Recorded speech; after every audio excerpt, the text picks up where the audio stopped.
You hear your father's voice through the heavy wooden door. He's laughing, not the warm laugh you remember from childhood, but the satisfied laugh of a man who has just closed a very profitable deal. You press your ear against the carved oak, your breath shallow, trying to understand the words being exchanged in the room where your future is being decided without you. Then you hear it, a number, a sum, the clinking of gold coins being counted onto a table. And you realize with a cold, creeping certainty that the transaction they're finalizing isn't about land or livestock, it's about you. How much is a noble daughter worth in gold?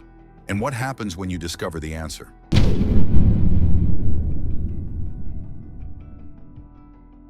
This is Europe, somewhere between the 13th and 16th centuries. Though the exact date hardly matters, the system is the same across generations, across borders, across centuries. You are 15 years old, maybe younger, maybe older. Old enough to be considered marriageable, which is the only age that matters. You've been raised in a world of stone walls and silk dresses, taught to embroider, to pray, to speak softly, to lower your eyes. Your education has been carefully curated. Enough literacy to read devotional texts, enough music to entertain guests, enough French or Latin to seem cultured, but never enough to question. From the outside, your life looks privileged. You eat well. You wear fine clothes. Servants attend to your needs. You are nobility, after all, born into a family with titles, land, and power. But here's what they don't tell you about being a noble daughter. You are not the inheritor of that power. You are its currency. Your brothers will inherit estates, titles, positions of authority. They will make decisions, lead armies, forge alliances. Their futures are being built. Yours is being sold. Because in this world, marriage isn't about love or even companionship. It's about strategy, political alliances, territorial expansion, the consolidation of wealth and power between families who view you not as a person, but as a living contract. And you have no say in it, none at all.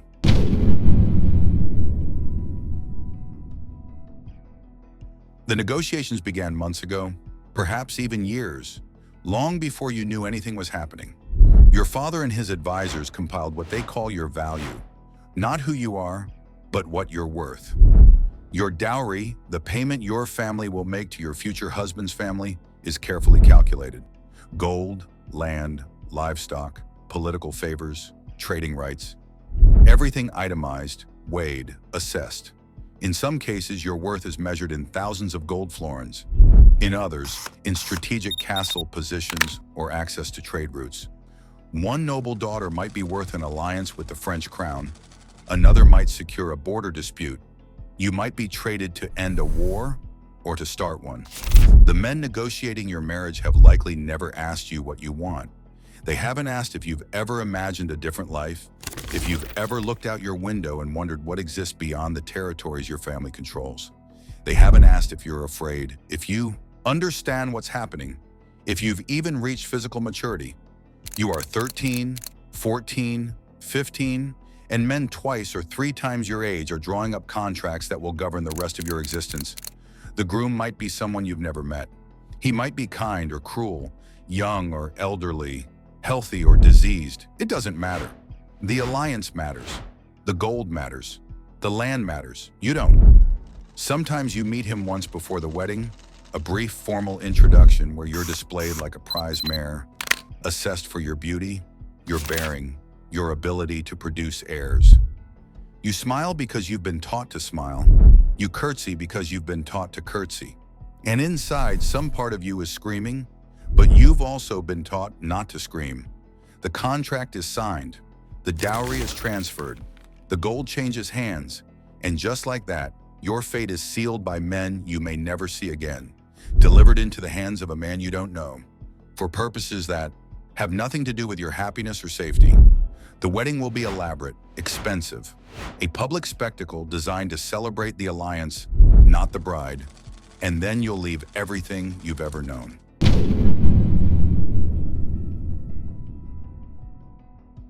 The wedding night is something you've been prepared for in whispers and euphemisms, warnings disguised as advice from older women who know exactly what awaits you but cannot speak it plainly.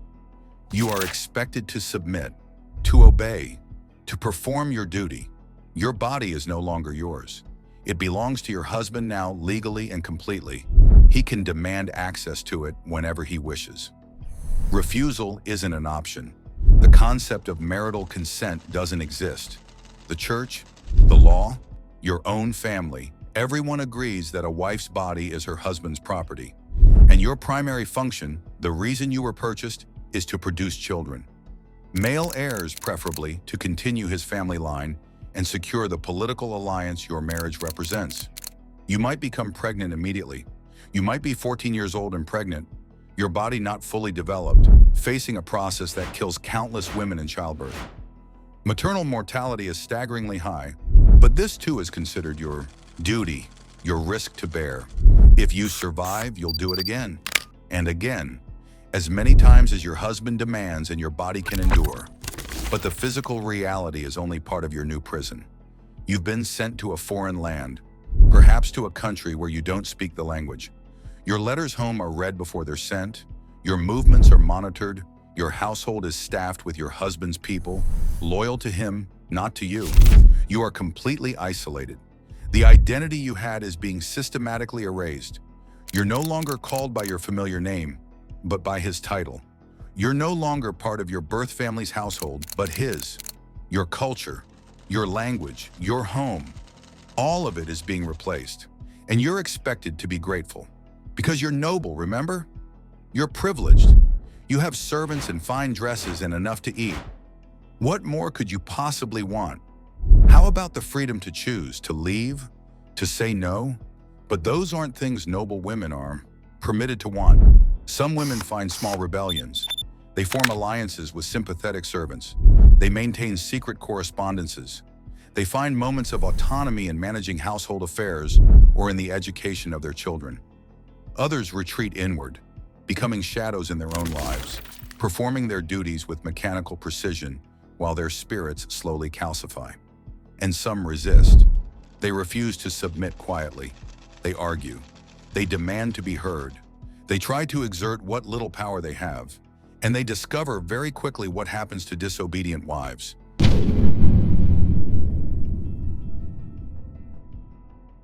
Because here's the truth they never told you when you were being dressed for your wedding, when older women were pinning flowers in your hair and adjusting your veil. There is no escape. If you try to leave, your husband has the legal right to bring you back, forcibly if necessary. A wife who abandons her husband is not just disobedient, she's a criminal. The church excommunicates her. The law hunts her. Even her own family will likely refuse to shelter her, viewing her rebellion as a disgrace to their name. If you complain about mistreatment, who will believe you? Your husband is your legal guardian. He controls your property, your correspondence, your very presence in the world.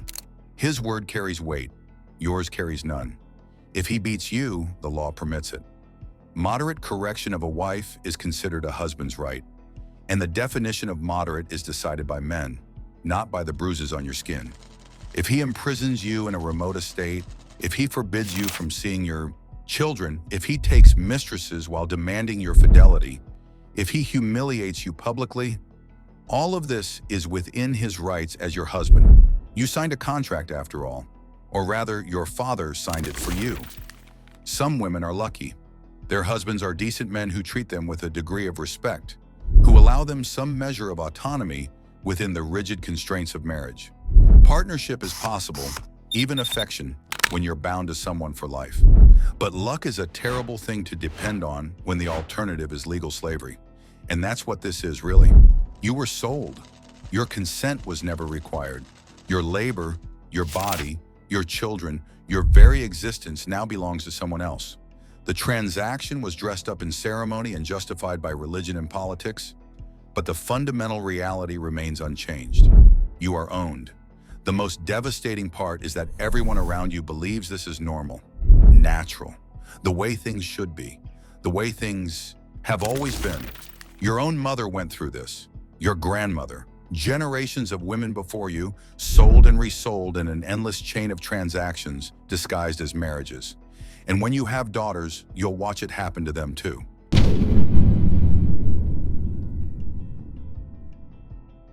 But here's what haunts the historical record, what appears in the margins of letters in the coded language of diaries.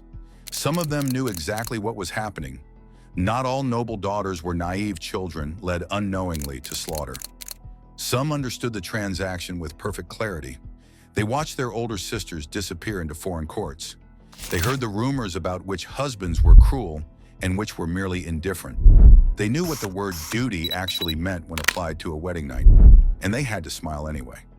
Imagine knowing at 13 years old that your body is a bargaining chip, that your father views you as leverage, that everything you've been taught about honor and duty and family is actually an elaborate system designed to convince you to cooperate in your own commodification. Imagine looking at your mother and realizing she knows too, that she went through this exact same process, that she's now helping to prepare you for it, braiding your hair for the wedding, teaching you how to manage a household, offering careful advice about pleasing a husband. She's not ignorant, she's complicit, because she has no choice but to be. The system perpetuates itself through the silence of women who know better but cannot speak, who pass on their trauma disguised as wisdom, who teach their daughters to survive the same way they learned to survive. Some left behind evidence of their awareness. Letters that begin with formal pleasantries and then, buried in the middle paragraphs, contain sentences of devastating clarity. Diary entries written in languages their husbands couldn't read. Marginal notes in prayer books that reveal a mind fully conscious of its cage. One noblewoman wrote to her sister after her wedding, "I am well treated here, as one might treat a valuable horse." Another kept a detailed account of every time she was forced to comply with her husband's demands. A grim ledger of violation disguised as wifely duty hidden in the back of a household expense book. They knew, and they knew that knowing changed nothing. Perhaps that's the cruelest aspect of the system. It didn't require ignorance to function. It worked just as well on women who understood exactly what was being done to them, because understanding didn't grant them any power to refuse.